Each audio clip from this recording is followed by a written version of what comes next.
అలా వస్తారు అలా వస్తారు.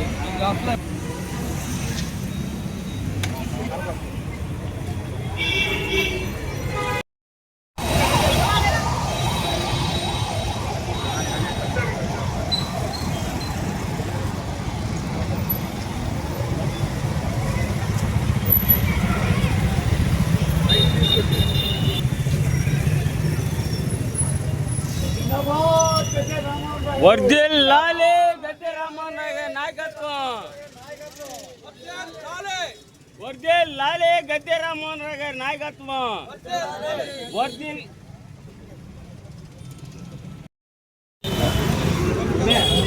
వెనకరా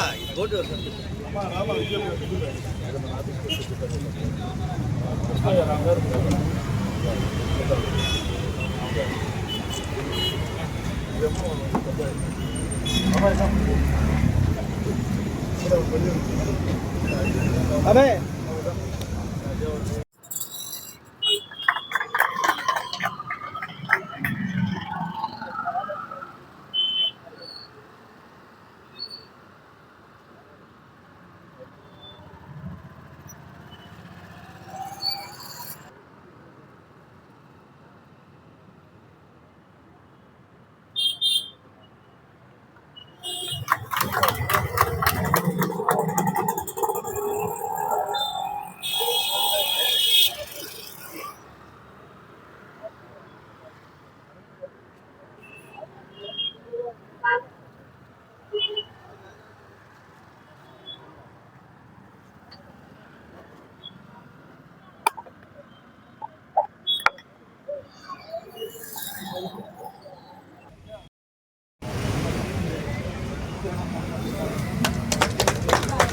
ఆలోచిత చర్యల వల్ల వాళ్ళు పెంచుకున్న కక్షలు కార్పణ్యాల వల్ల మొన్న ఒక నెల రోజుల పాటు జరిగిన వారు మన అందరికి గుర్తుంటారు. వాళ్ళ కక్షలు చల్లారినయో తెలియదు కానీ ప్రపంచం మొత్తం కూడా ఈ రోజున పెట్రోలు, డీజిల్, గ్యాస్ కొరతలతో రేట్లు పెరుగుతూ అనేకమైన ఇబ్బందులకి గురవుతూ ఉన్నారు. ఆ రేట్లు పెరగటం వలన దాని యొక్క ఇన్ఫ్లుయెన్స్ అంతా కూడా అన్ని వస్తువుల మీద పడే సందర్భంలో మన దేశంలో కూటమి ప్రభుత్వం ముందు జాగ్రత్త చర్యలుగా ప్రజల్ని అవేర్నెస్ కల్పిస్తూ ఉంది. డీజిలు, పెట్రోలు, గ్యాస్ ఇవన్నీ కూడా కొంచెం ఆదా చేయమని. ఆదా చేయమంటే అనవసరమైన ఖర్చులు ఆపుకొని, హంగామాలు, ఆర్భాటాలు ఆపుకొని కొంతవరకు ఇంధనాన్ని పొదుపు చేయాల్సిన అవసరం ఉంది. మన దేశంలో అన్నీ కూడా మోడీ గారి నాయకత్వంలో, మన రాష్ట్రంలో అయితే చంద్రబాబు గారు, పవన్ కళ్యాణ్ గారి నాయకత్వంలో అన్నీ కూడా ఎప్పటికప్పుడు నిల్వలు చూసుకుంటూ ప్రజలకు ఇబ్బంది రాకుండా చేయడానికి అన్ని ప్రయత్నాలు చేస్తూ ఉన్నారు.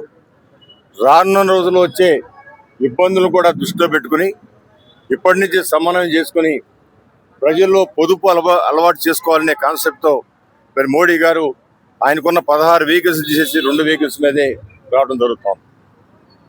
ఆయన ఆదర్శంగా తీసుకుని చంద్రబాబు గారు కావచ్చు, పవన్ కళ్యాణ్ గారు కావచ్చు, అదేవిధంగా నారా లోకేష్ బాబు గారు కావచ్చు, వీళ్ళందరూ కూడా ఈ వెహికల్ మూవ్మెంట్ని తగ్గించుకోవడం జరిగింది.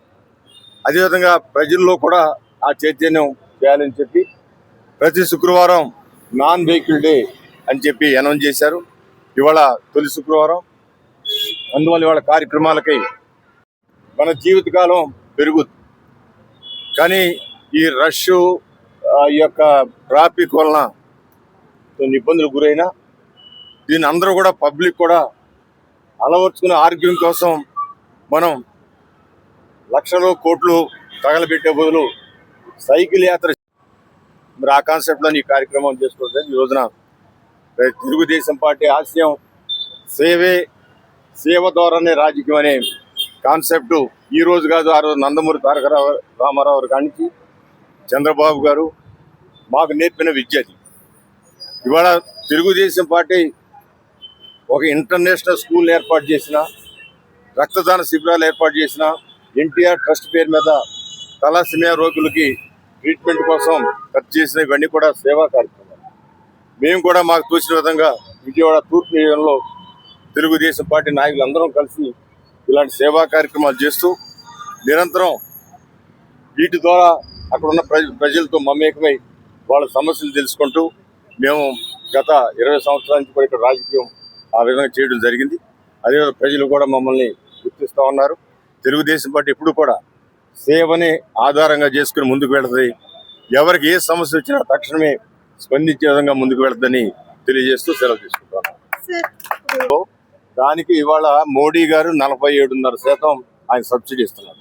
ఇప్పుడు మీరు వాడే డీజిల్ కానీ పెట్రోల్ కానీ ఇప్పుడు ఎంత కొంటున్నారో దానికి ఇంకో 50% కలుపుకుంటే అది రేటు. ప్రభుత్వాలు అన్ని కోణాల ప్రజల్ని ఈ పొదుపు వైపు మళ్లిస్తూ వారి వంతుగా ప్రజల మీద ఇమ్మీడియట్ తక్షణ భారం పడకుండా వాళ్ళు సబ్సిడీ భరించడం జరుగుతోంది. ఏదేమైనా కూడా ప్రపంచంలో ఏర్పడిన ఈ అనాలోచిత చర్యల వలన రెండు దేశాల మధ్య జరిగిన గొడవల వలన ప్రపంచం అంతా కూడా మరి తల్లడిల్లుతూ ఉంది. అందుకే శాంతి అనే మార్గం ఎప్పుడు కూడా మంచిదని పూర్వీకులు చెబుతున్నారు. శాంతంతోనే ఏదైనా సాధించవచ్చని చెబుతున్నారు. మన స్వాతంత్రం సంపాదించి కూడా కేవలం అహింసా విధానంతో మన స్వాతంత్రం సంపాదించాం. అది ప్రపంచ దేశాలకు మన దేశం ఆదర్శం కావాలని అనుకుంటా ఉన్నాం. అందుకే ఆదర్శప్రాయంగా వాళ్ళ మోడీ గారు కూడా అందరినీ రాష్ట్రంలో 50% పైగా సబ్సిడీ ఇస్తున్నారు. ఇంకా రానున్న రోజులు ఆలోచించి ప్రజల మీద భారం పడకుండా ఏమేం చేయాలో అవన్నీ కూడా చేయడానికి ప్రభుత్వాలు సిద్ధంగా ఉన్నాయి. కూటమి ప్రభుత్వం లేదా ఇలాంటి చంద్రబాబు గారు లాంటి నాయకత్వాలు ఉండటం వల్ల ఈ దేశం ప్రపంచం అనేకమైన ఇబ్బందులు వచ్చినా తొందరగా తేరుకోవడం జరిగింది. ఈవెన్ అనేక రకాలుగా చూస్తున్నా కూడా తొందరగా మనం ఆ యొక్క ఇబ్బంది నుంచి బయటపడే తెలిసిందే. దానికి మోడీ గారి నాయకత్వాన్ని మనందరం బలపరచాల్సిన అవసరం.